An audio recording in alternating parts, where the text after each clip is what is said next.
non. Live bu page PM la page PM.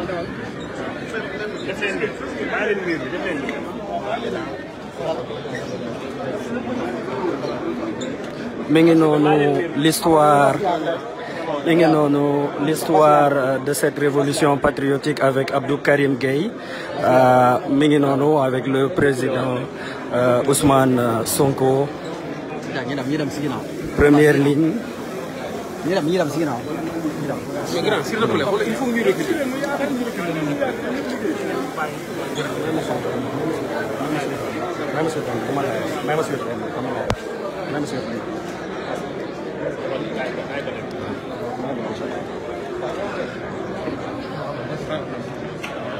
Voilà. Ah waaw moom kii moom il faut moom mu ànd na. Kalim. ma ci avancé dem leen dem.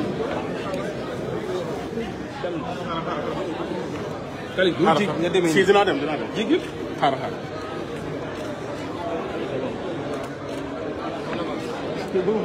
dinañ dem waaw dinañ dem bu yàq xaaral.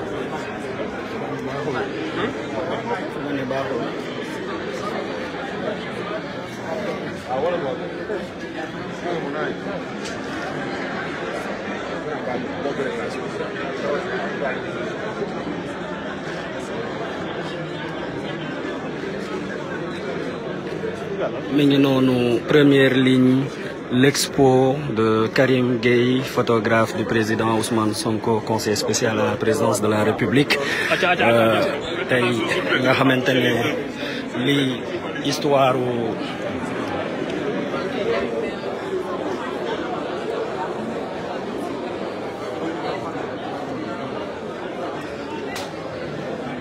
première ligne racontée par Abdou Karim Gueye lii moo di histoire PASTEF histoire 2021 à 2024 muy expo boo xamante ni ñëpp ñi nga xamante ni nekkoon nañ en première ligne de ce combat pour la démocratie pour le triomphe du projet PASTEF les Patriotes tey ñoo ngi ni premier ministre Ousmane Sonko daal di ñëw rejoindre expo bi seetaan ko c'est l'histoire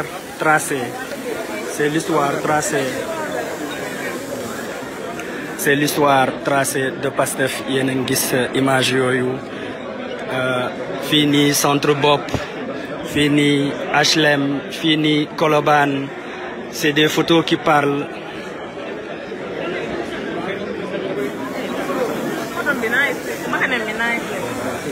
C'est Abdou Karim Gueye, photographe témoin mu liggéey ci avec Badara Prera avec Alioune Fall muy di initiative boo xamante ni day mettre en avant lépp li nga xamante ni moom moo di histoire xeex yi fi doon am de 2021 à 2024 avec bien sûr le guide l'incontournable le guide de la révolution patriotique le président Ousmane Sonko président du parti PASTEF les Patriotes. Histoire baa ngi noonu muy redécouvrir li yëpp dund na ko en direct et en live il a vécu dans sa chair il a vécu.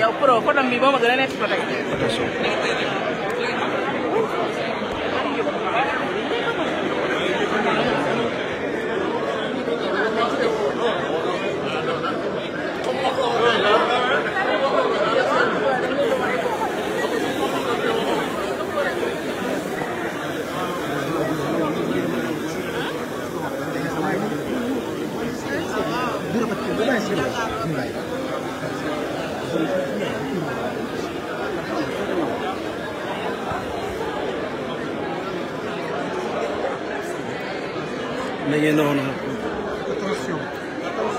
léegi nii les barricades de Ziguinchor.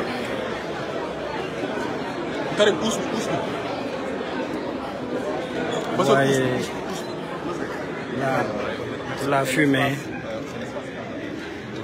la fumée symbolisée li nga xamante ni moom moo di lacrymo yi et tout ce qu'on a eu à vivre durant ces moments-là. Président Ousmane Sonko qui redécouvre, qui revit même ces moments-là ici ay moments yu mu dund la boo xoolee le regard boo xoolee ni muy examiner le blocus de Ziguinchor saag yaa ngi noonu xale yaa ngi noonu le blocus de Ziguinchor.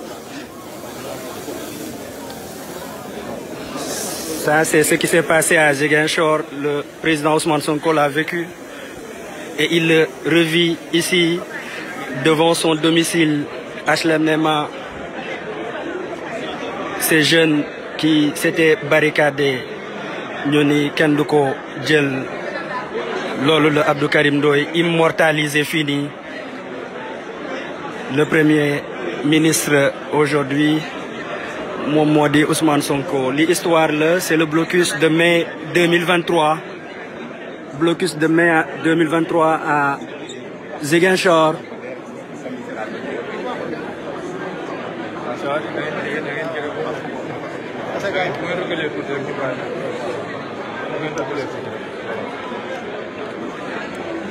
Ziguinchor.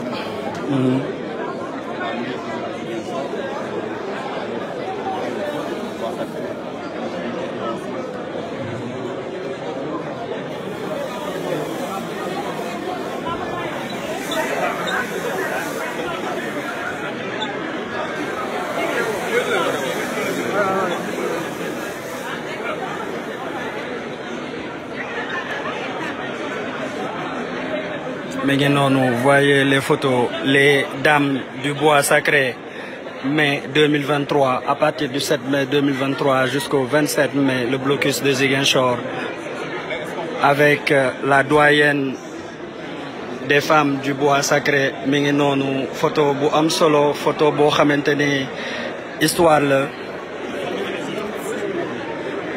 Et le premier ministre, président Ousmane Sonko, difficile.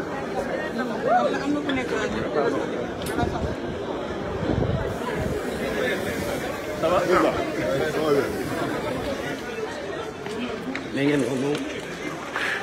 Premier ministre daal di écourter visite bi, def na acte de présence. Ça aussi, c'est l'histoire.